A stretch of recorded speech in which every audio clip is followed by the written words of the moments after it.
Like, comment, share, subscribe, hit the notification button on Need to Know TV. Need to Know TV, people. I keep you updated on things going on in life, around the world, different places. Everybody's situation is different. I'm going to put out a disclaimer for these next two videos, part 1 and part 2, about domestic violence and violence in the home or violence anywhere. Well, please watch these two videos. From 16 years of age, when you decide you want to date, if your parents let you date, I'm not encouraging nobody to date. I'm not encouraging nobody to do what I'm about to tell you what goes on in this world. I'm not encouraging you. I'm discouraging you. I'm educating you. I want you to know that it is wrong for domestic violence of any kind. Parents, as I said in my previous videos, do better. It starts with you. It's going to be a little bit of story time. It's going to be a little bit of scenarios. Some people gaslight you into a relationship. Some people love bomb you, buying you a lot of different gifts. Some people have bad intentions going into relationships. It is up to you to use your discernment, because these are some sick individuals and they want to be in your space, in your circle, because they are going to gain something for being in your life. You cannot even like the type of person it is, whether it's the size, the shape, the color, the form, the fashion. It could be anything about the person. It's really not your type of person that you want to date. But you go ahead because they seem to be such a nice guy or such a nice girl or lady or man. Please use your discernment, because these people have masks on. I'm going to tell you a situation.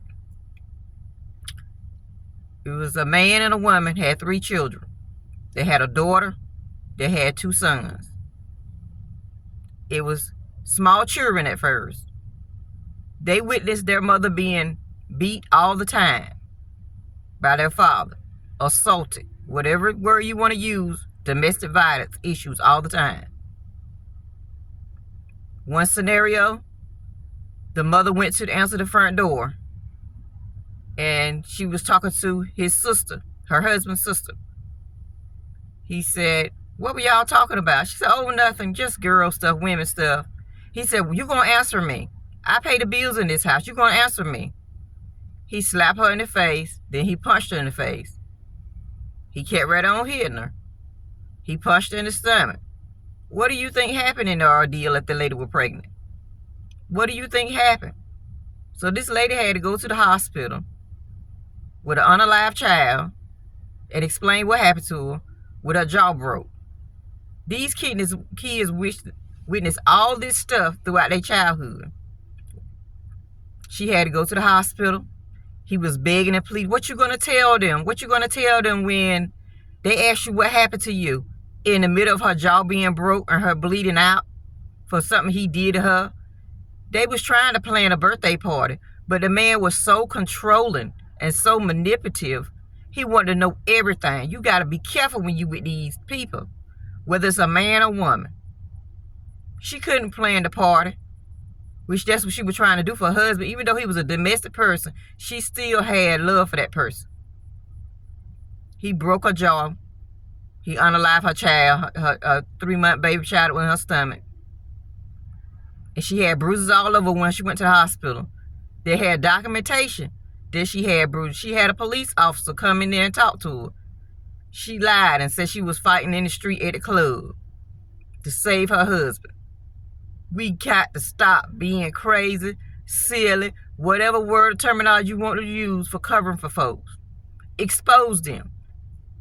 If they don't love you like you need to be loved, expose them. Needless to say, these kids grew up. That girl got a domestic violent husband, boyfriend, and he used to do the same thing. And her little brothers tried to help her out, but they couldn't because they were too little to help her. And they said, "Why don't you leave?" But a woman love for a man or a man love for a woman, when they're in a situation, they don't have no kind of control of leaving because they so embedded in that relationship.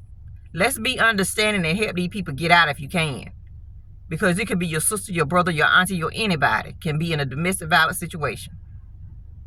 Moving on, the boys did the same thing to their girlfriend, but they did it in a public setting in high school. They used to beat on their girlfriends at the lockers and hurt their girlfriends so bad that they were bleeding. And what happened? Teachers had to run out of the classroom to help their girlfriends. get out of the arms of their boyfriends. They're so intent to love them, but they learned this behavior from their mom and their dad aggressive behavior, abusive behavior. They had to call the police on these guys. One was on the football team, one was on the basketball team. They had to expel those boys from school because they kept putting their hands on their girlfriends. Their girlfriend walking around with arms in a sling, eyes blackened, bruises on their arm. Parents, we got to do better. It's starting with you. Domestic violence in your home will trickle down to your children. I am serious. And I can't be no more serious. I can provide pictures if you need pictures to relate to this. These people are doing this. There's something wrong with these people, and we got to get help. We got to get these people some help, and we got to get them out of these situations. This is no game because their mind are so embedded into these relationships, and it's hard for them to leave. We got to get them out. We got to get them safe. We got to get them into a safe place. We got to get some type of program where they can get in and feel safe and get educated. Because a lot of these women and men are not educated. They financially dependent on these men and women to help them. These men and women are telling them, stay home, I'll provide. They got them financially stuck. You ain't got to go to school because they don't want them to become educated and strong and leave them. We got to get these people out of these situations. This is just one of many stories.